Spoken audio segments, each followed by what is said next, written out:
Good evening class 12 Hindi students. आज मैं आप लोगों के लिए लाई हूँ कि आप लोग भी बोर्ड के एग्ज़ाम में प्रश्नों का उत्तर किस तरह से देंगे जिससे कि आपको अधिक से अधिक मार्क्स मिले और प्रश्नों का उत्तर सही हो। सही होने से तो मार्क्स आपको मिलेगा ही, है ना। बात यह है कि मैं क्लास 10 बोर्ड के स्टूडेंट्स के लिए हिंदी स्टूडेंट्स के लिए वीडियो जो है अ, बनाई। तो वो देखकर क्लास 12 के विद्यार्थियों ने मुझसे रिक्वेस्ट की कि मैम आप हम लोग के लिए भी कुछ टिप्स दीजिए जिससे कि हमें भी अपनी गलतियों का जो पता चले और हम सुधार कर सकते हैं जिससे कि हम वो एग्ज़ाम में उत्तर भी ठीक से लिख सकें।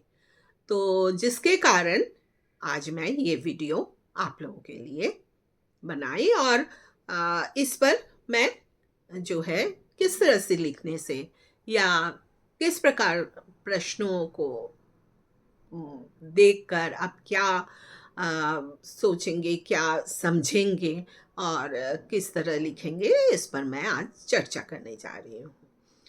तो देखिए, एक जो है आज मैं गद्य संकलन किताब की गौरी नमक कहानी की चर्चा करूँगी। तो चलिए, जैसा कि आप जानते हैं कि एक तो हर भाग में यहाँ गद्य संकलन से 3 प्रश्न आते हैं, 2 लॉन्ग और 1 आरटीसी।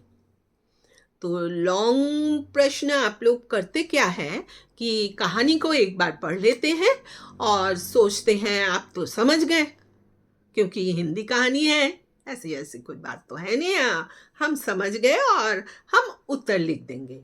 और जो पूछा गया है, जिस पर आपको वो करना है, जिस पॉइंट को लेकर आपको चलना है या लिखना है, वो छोड़ छाड़ के आप अपने तरीके से जो है कहानी के ज़्यादातर बच्चे क्या करते हैं कि कहानी का सारांश लिख देते हैं। मतलब कहानी जैसे गौरी कहानी है, इसका कोई भी प्रश्न पूछा जाए तो बच्चे क्या करते हैं, एकदम शुरू से अंत तक कहानी को सारांश यानी शॉर्ट में कहानी लिख देते हैं। अगर कहानी का सारांश ही पूछा जाए, मतलब लिखना है, तो वो तो प्रश्न में पूछा जाएगा। तो पूछा जब नहीं गया है, जो पूछा गया है उस भाग पर आप ध्यान दीजिए और ठीक से लिखिए। तो आज मैं चर्चा करने जा रही हूँ आरटीसी का question. RTC means reference to the context. जैसा कि है कि रेफरेंस टू द कंटेस्ट, इसके लिए आपको यहाँ भी मैं एक टिप्स दे रही हूँ। चैप्टर को यानी कहानी को समझने के लिए और याद रखने के लिए कि कहाँ से क्या क्या है कहानी में, तो आपको बार बार रीडिंग पढ़ने की ज़रूरत है। ये नहीं कि एक बार पढ़ लिए और एग्ज़ाम देने चले गए।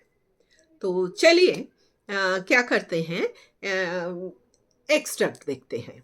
वो ये है कि वो आदमी कपटी नहीं है, उनके भीतर और बाहर कुछ हो ही नहीं सकता।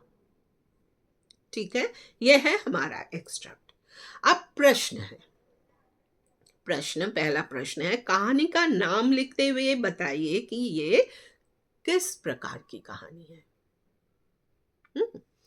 तो कहानी का नाम तो आपको पता ही होगा, तो लिख दिए आप। अब प्रश्न आता है कि किस प्रकार की कहानी है, तो आपको ठीक से लिखना है। अब बच्चे जो है वो ध्यान से इसको पढ़ते नहीं है या समझते नहीं है, तो कुछ लिख देते हैं देशभक्तपूर्ण। ये गलत नहीं है, ये गलत नहीं है, ये सही है।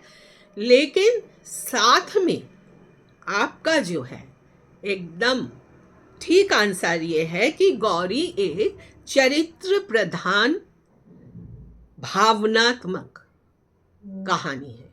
क्या है? गौरी एक चरित्र प्रधान भावनात्मक कहानी है जिसके पृष्ठभूमि पृष्ठभूमि का इंग्लिश में मैं बता रही हूँ, पृष्ठभूमि है बैकग्राउंड, जिसके पृष्ठभूमि में भारतीय स्वतंत्रता आंदोलन की गूंज सुनाई पड़ती है। अगर आप इस तरह का आंसर देंगे तो परफेक्ट होगा ये आंसर। फिर प्रश्न आते हैं, वो आदमी कौन है, उनका परिचय दीजिए। यहाँ वो आदमी कौन है, तो उत्तर ये होगा कि वो आदमी सीताराम जी है, और सीताराम जी गौरी कहानी के एक प्रमुख पात्र हैं। वे एक सरल, संवेदनशील और सहृदय व्यक्ति हैं, और उनकी उम्र जो है 35-36 साल के हैं वो, और वो स्वतंत्रता संग्रामी हैं, और जिसके कारण उन्हें 3 बार जेल जाना पड़ा, और उनके 2 छोटे छोटे बच्चे हैं जिनके लिए जिनकी देखभाल के लिए वो शादी करना चाहते हैं। वो आदमी कपटी नहीं है, मन में कुछ और भीतर कुछ और बाहर कुछ और, ये उनके चरित्र नहीं है।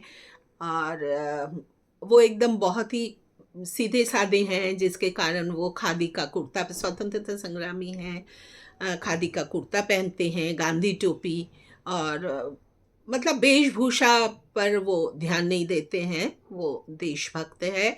साथ में कांग्रेस दफ्तर में वो सेक्रेटरी का काम करते हैं। इस तरह से उनका परिचय जो है आपको सही तरीके से देना है, मतलब मनगढ़ंत बनाकर कुछ मत दीजिए प्लीज़। ठीक है बच्चों, आई थिंक आप लोग समझ गए होंगे कि किस तरह से आप लोगों को प्रश्नों का उत्तर देना है। आज यहीं तक, धन्यवाद। अगर मेरा ये वीडियो चैनल आप लोगों को अच्छा लगे तो सब्सक्राइब जरूर कीजिए, लाइक ज़रूर कीजिए। धन्यवाद।